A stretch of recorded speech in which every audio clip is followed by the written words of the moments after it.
गंवार सास। ममता ने अपने बेटे को पढ़ा लिखा कर बड़ा आदमी बनाया। अब वो शहर में अपने परिवार के साथ रहता है। एक दिन ममता का बेटा रोहन अपनी पत्नी आलिया से कहता है, अरे आलिया सुनो, माँ अब से गांव में नहीं रहेगी, वो हमारे साथ यही रहेंगे शहर में। उनका कमरा आज नौकर से बोलकर अच्छे से साफ करवा देना। ओह, आज तो मेरी किटी पार्टी है, फिर मुझे जिम और फिर शॉपिंग। ठीक है, कल करवा दूंगी। अच्छा, लेकिन माँ के सामने ये कपड़े नहीं चलेंगे। हाँ, तुम्हें साड़ी या सूट पहनना होगा। अरे बिल्कुल भी नहीं। मेरे मम्मी पापा ने इतना पैसा लगाकर शादी इसलिए नहीं की थी कि मैं अपनी मर्जी के कपड़े पहन ओढ़ भी ना सकूं। अरे चलो, गुस्सा मत हो, लेकिन कुछ दिन तो माँ की खुशी के लिए कर सकती हो ना। लेकिन आलिया मानती नहीं।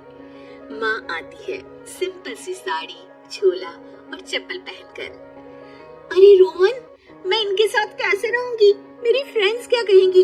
ये तो पूरी गंवार लग रही है। आलिया, माँ गांव में रहती थी इसलिए ऐसी हैं। तुम आज ही माँ के साथ जाकर उनकी पसंद की शॉपिंग करवा देना।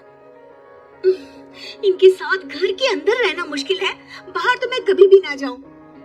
रोहन को आलिया पर गुस्सा आ जाता है। माँ, ओ माँ। हाँ बेटा। वो माँ को ले जाने के लिए उनका हाथ पकड़ता है कि अरे माँ, तेरे हाथ अभी तक इतने कड़े हैं, तूने इसका कोई इलाज नहीं किया? अरे बेटा, इसका कोई इलाज नहीं। वैसे भी मुझे कोई शर्म नहीं कि मेरे हाथ मुलायम नहीं है, क्योंकि इन्हीं हाथों से मेहनत कर मैंने तुझे बनाया है बेटा। अगले दिन, माँ, मैं ऑफिस जा रहा हूँ, कुछ लाना हो तो आलिया को बोलकर फोन करवा देना। रोहन के जाने के बाद, आप ना आज कमरे में ही रहिएगा, घर में पार्टी है, मेरी सहेलियां आ रही है, मैं उन लोगों के सामने आपको नहीं ला सकती हूँ। ठीक है बहू, लेकिन तुम कहो तो मैं कुछ खाने को बना दूं तुम लोगों की पार्टी के लिए। वो लोग सिर्फ कॉन्टिनेंटल या थाई फूड ही खाते हैं। कोई बात नहीं, कभी इंडियन खिलाने वाला कोई मिला नहीं होगा ना। मैं बनाकर कमरे में चली जाऊंगी। जैसे आपकी मर्जी। आलिया के घर उसकी दोस्त आती है, पार्टी होती है। अरे वाह आलिया, ये क्या है खाने में?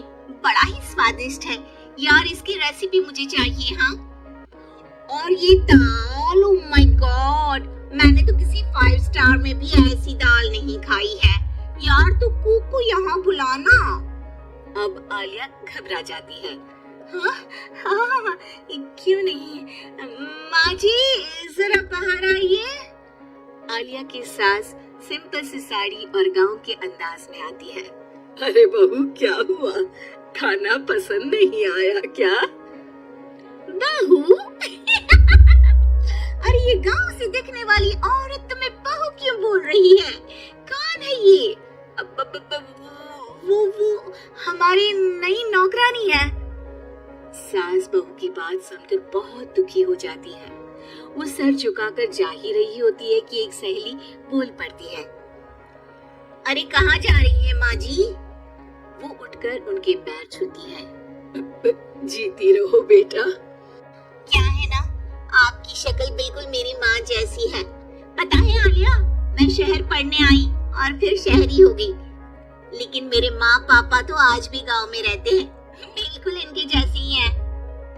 अब यहाँ बैठिए ना आंटी, आप सच में बड़ी खूबसूरत है और आपके हाथ का खाना तो लाजवाब है। काश ये मेरी सास होती। सभी सहेलियां सास को घेर कर बैठ जाती हैं और उनसे खाने की रेसिपी पूछ रही होती है कि तभी घर की बेल बजती है और रोहन आता है। अरे क्या बात है, आज आप लोग हमारे घर में? और ये लोग तो मुझे आलिया से ज्यादा माँ की सहेलियां लग रही हैं। क्या ये आपकी माँ है? लेकिन आलिया ने तो कहा कि ये उनकी नौकरानी है और इन्होंने भी नहीं बताया। वो नहीं बताएंगी, क्योंकि उनके लिए बच्चों की इज्जत और उनकी खुशी सबसे पहले है। मुझे माफ कर दो, मुझे इन्हें तुम लोगों से मिलवाने शर्म आ रही थी कि तुम लोग क्या कहती। अरे अब तो हमें शर्म आ रही है कि तुम हम लोगों की सहेली हो। जो माँ जैसी सास को नौकरानी बोले वो हमारी सहेली नहीं हो सकती। ये बोलकर सभी वहां से जाने लगती है कि सास बोलती है, आलिया की तरफ से मैं तुम लोगों से माफी मांगती हूँ। उसने जो कहा उसके लिए मैं उसे माफ करती हूँ।